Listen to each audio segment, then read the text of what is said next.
আসসালামু আলাইকুম। আমার চাকরি প্রত্যাশী ভাই ও বোনেরা, আশা করি সকলে ভালো আছেন, আমিও ভালো আছি। গণপূর্ত অধিদপ্তরের একটা নিয়োগ ছিল অফিস সহায়ক পদ, সকলে অবগত আছেন। শূন্য পদের সংখ্যা ছিল 161টি। তার পরীক্ষার সময়সূচি প্রকাশ করে দিয়েছে। এমসিকিউ পদের পরীক্ষা। পরীক্ষাটা হবে এই যে দেখতে পাচ্ছেন, আগামী 13 তারিখ। একটু দেখতে পাচ্ছেন, একটু ভালোভাবে আপনার স্ক্রিনের দিকে যদি একটু তাকান।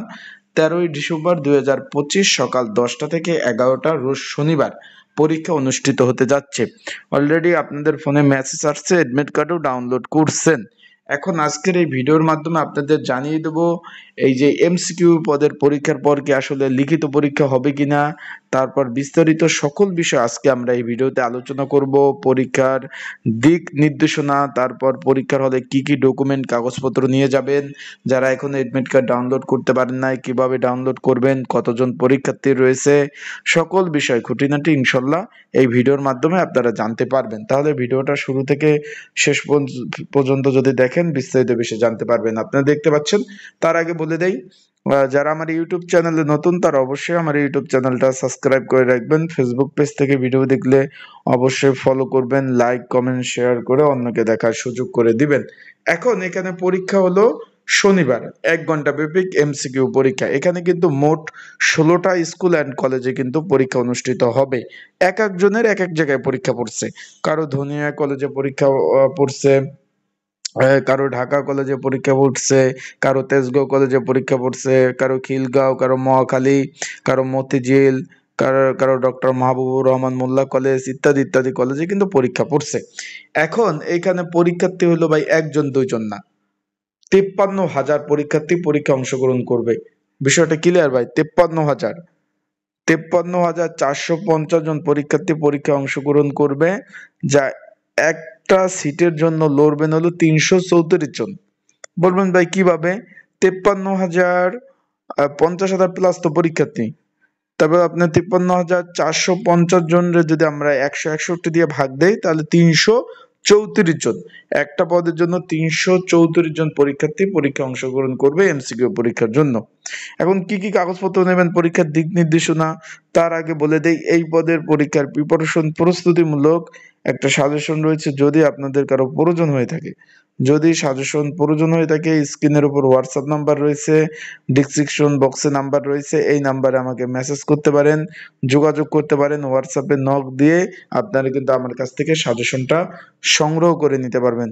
যাদের প্রয়োজন আছে, আবারও বলতেছি, যাদের সাজেশন প্রয়োজন আছে তারা স্ক্রিনের উপরে নাম্বার রয়েছে, ডিসক্রিপশন বক্সে নাম্বার রয়েছে, পিন্ড কমেন্টে নাম্বার রয়েছে, এই সাজেশনটা নিয়ে আপনারা পড়তে পারবেন।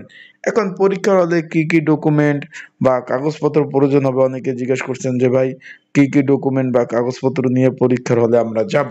এখানে শুধুমাত্র এডমিট কার্ড আর একটা কলম নিয়ে যাবেন। আবারও বলতেছি ভাই, শুধুমাত্র একটা এডমিট কার্ড একটা কলম নিয়ে যাবেন। আর পরীক্ষা শুরু হওয়ার পরে কোনো পরীক্ষার্থী কিন্তু পরবর্তীতে পরীক্ষার হলে প্রবেশ করতে পারবেন না। তারা কিন্তু এখানে সুন্দরভাবে লিখে দিয়েছে, একটু দেখেন। যে পরীক্ষার শুরু হওয়ার কমপক্ষে 30 মিনিট পূর্বে পরীক্ষার হলে কিন্তু পৌঁছাতে হবে, একটা বলে দিয়েছে। এবং তারা সুন্দরভাবে বোল্ড আকার রেখে দিয়েছে, স্মার্টফোনের মাধ্যমে ছবি তুলে ফেস, আমরা যে ছবি দিচ্ছি সেটা ভেরিফিকেশনের মাধ্যমে প্রার্থীদের ছবি ডাটাবেস সার্ভারে সংরক্ষিত যে ছবি আছে যাচাই বাছাই করবে। যাচাই বাছাইকালে যদি কোনো পরীক্ষার্থী বা কোনো প্রার্থী পরীক্ষার ছবি মিল না পাওয়া যায়, তবে তার পরীক্ষা বাতিল বলে গণ্য হবে এবং আইনানুগ ব্যবস্থা গ্রহণ করা হবে। তার মানে যারা একজনের পরীক্ষা অন্যজন দিতে যান, ফক্সি পরীক্ষা দিতে যান, তারা যে না ভাই, একদম ধরে কিন্তু পুলিশে দিয়ে দেবে, আইনানুগ ব্যবস্থা নিবে। এখন এখানে তারা কিন্তু আরেকটু সুন্দরভাবে বলে দিচ্ছে যে এমসিকিউর পরীক্ষা পরে কিন্তু লিখিত পরীক্ষা অনুষ্ঠিত হবে। বিষয়টা ক্লিয়ার? আশা করি বিষয়টা বুঝতে পারছেন। তাই যারা পরীক্ষা দিতে যাবেন, ঢাকা যাবেন আসবেন, আপ ডাউন খরচ আছে, ভালোভাবে প্রিপারেশন প্রস্তুতি নিয়ে তারপর পরীক্ষার হলে যাবেন। ভালোভাবে প্রিপারেশন প্রস্তুতি নিয়ে পরীক্ষার হলে যাবেন। আর প্রিপারেশন ছাড়া যদি ভাই পরীক্ষার হলে যান, কোনোভাবেই পাশ করা সম্ভব না। আবারও বলতেছি, কোনোভাবেই পরীক্ষার হলে যদি প্রিপারেশন ছাড়া যান পাশ করা সম্ভব না।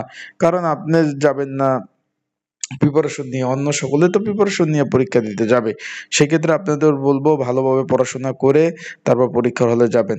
তো ভালো থাকুন, সুস্থ থাকুন, চোখ রাখুন আমার ইউটিউব চ্যানেল, ফেসবুক পেজে আপডেট তথ্য বলি, বিষয় বলি, সকল বিষয়